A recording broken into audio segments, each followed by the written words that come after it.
வணக்கம், இது உங்கள் தேவகி சமையலறை. இன்னைக்கு நம்ம பார்க்க போகிறது ரொம்ப ஹெல்தியான கேழ்வரகு தோசை.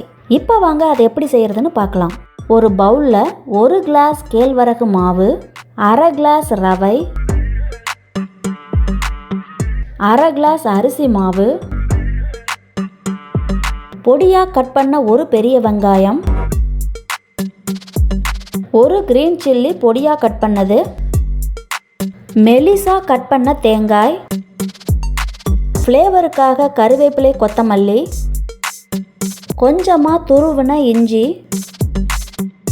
தேவையான அளவுக்கு உப்பு. இது எல்லாத்தையும் தண்ணி ஊற்றி மிக்ஸ் பண்ணிக்கலாம்.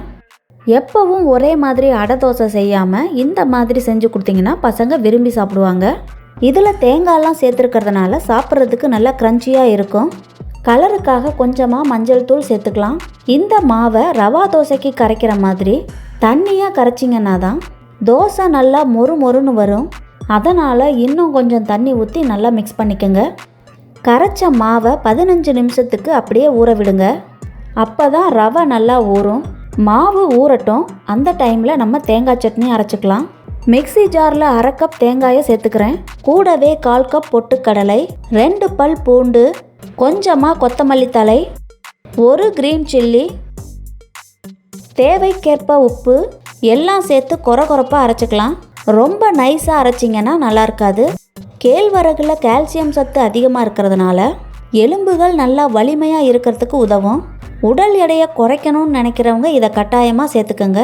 இயற்கையாகவே இதில் இரும்பு சத்து அதிகமாக இருக்கிறதுனால இரத்த சோகை நோயை குணப்படுத்தும்.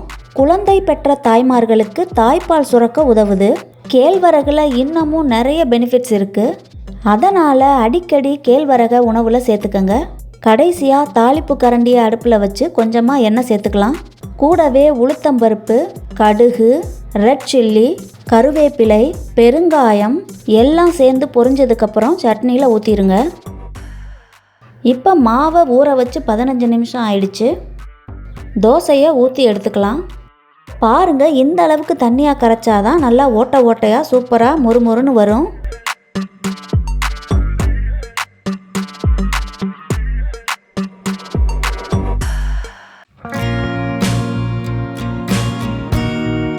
இப்போ தோசை ஒரு பக்கம் வெந்ததும் இன்னொரு பக்கம் திருப்பி போட்டுக்கலாம்.